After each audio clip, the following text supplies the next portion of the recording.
Dean Spillman, bonjour. Vous êtes le Bonjour. nouveau président de la Cour européenne des droits de l'homme ici à Strasbourg. Cette Cour rassemble 47 pays de la grande Europe et tous les citoyens de ces pays peuvent faire appel à cette Cour, peuvent faire appel à vous pour une affaire qui relève des droits de l'homme. Alors, au bar de l'Europe, je vous ai servi de la marmelade anglaise qui aura peut-être un petit goût acide pour vous parce que cela fait 7 ans que vous êtes en guerre avec Londres. Le grand problème, en fait, c'est ce fameux dossier du droit de vote aux détenus, aux prisonniers.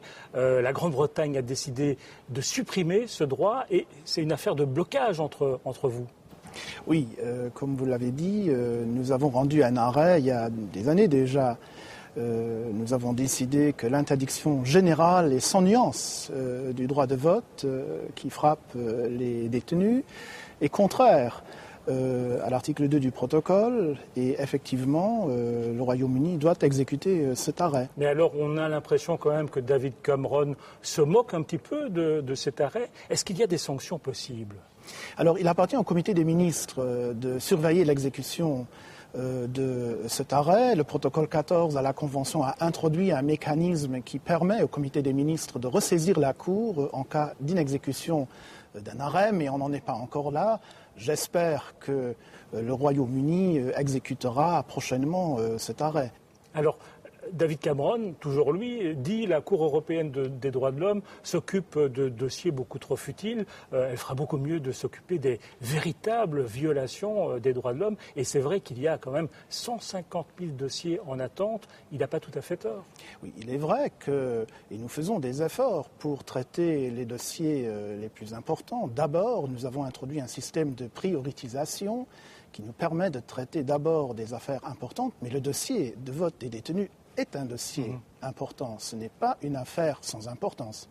Alors, il y a des tas de pays qui autorisent les détenus à voter, ce qui ne veut pas dire qu'il n'y a pas de problème. Vous le voyez, il y a des petits parasites qui apparaissent ici, et derrière ces parasites, quelqu'un qui va vous poser une question précisément à ce propos. On regarde. Bonjour, Vanessa De Greef, vice-présidente de la Ligue belge des droits de l'homme, section francophone. J'aurais une question à vous poser concernant le droit de vote des détenus et l'effectivité de ce droit. En Belgique, depuis quelques années, le juge décide si les détenus maintiennent leur droit de vote. Malheureusement, même quand ils le maintiennent, ce droit n'est pas pour autant effectif. J'aurais aimé avoir votre avis pour savoir si des mesures positives pouvaient être prises à l'encontre des États pour que ce droit soit effectif et qu'il n'y ait plus de citoyens de seconde zone. Je vous remercie. Réponse ? Oui, il semblerait que là, il y aurait des problèmes pratiques pour mettre en œuvre le droit de vote, du moins pour ceux qui bénéficient toujours du droit de vote. Ces difficultés pratiques pourraient, le cas échéant, donner lieu à une requête. Et vous comprenez très bien que je ne peux pas me prononcer sur le sort d'une éventuelle requête. On verra quelles seraient les justifications qui seraient apportées pour justifier cette pratique qui semble donner lieu à des difficultés. C'est vrai que la plupart des pays qui refusent de donner le droit de vote effectif aux prisonniers, aux détenus, avancent des questions de sécurité. Alors, est-ce qu'on pourrait imaginer d'organiser des élections en prison? Est-ce que la Cour pourrait proposer cela? Bon, écoutez, encore une fois, je ne vais pas me prononcer maintenant sur une éventuelle requête qui sera introduite un jour. D'après notre jurisprudence, si jamais il y aurait problème, et j'insiste sur le si, il appartient aux États membres d'exécuter l'arrêt. La Cour, très rarement, donne des indications très précises comment résoudre un tel problème. Donc, on est vraiment là dans la spéculation. Alors, je le disais en commençant, 47 pays font partie, adhèrent à votre Cour, mais l'Union européenne, ce n'est pas le cas. Elle doit pourtant adhérer officiellement à la Cour européenne des droits de l'homme. Pourquoi ce n'est pas déjà fait et qu'est-ce que ça va changer d'une manière pratique? Oui, alors le traité de Lisbonne prévoit l'adhésion de l'Union européenne à la Convention.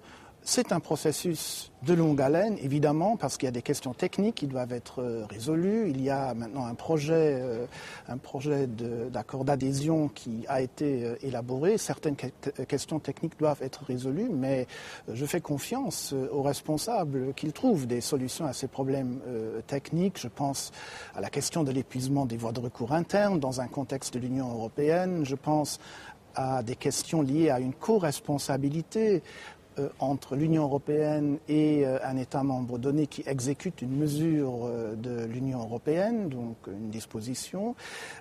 Donc ce sont là des questions qui doivent être résolues, mais je souhaite que cette adhésion se fera rapidement parce qu'elle permettra un contrôle externe de l'action de l'Union, ce qui est très important. Il faut que l'Union européenne soit soumise à un contrôle externe au regard de la Convention européenne des droits de l'homme. Donc d'une manière très pratique, en fait, ce que ça va changer, c'est qu'un citoyen européen pourra entrer une requête à l'encontre d'une décision prise par l'Union européenne. Absolument. Ce sera là la grande nouveauté. Le citoyen, d'ailleurs toute personne qui sera affectée par une décision de l'Union pourra s'adresser, après avoir épuisé les voies de recours internes, pourra s'adresser à la Cour européenne des droits de l'homme. Quels sont les mauvais élèves au sein de la Cour européenne des droits de l'homme ? Vous savez, quand on regarde les chiffres, on voit que la Turquie en particulier se fait épingler d'une manière...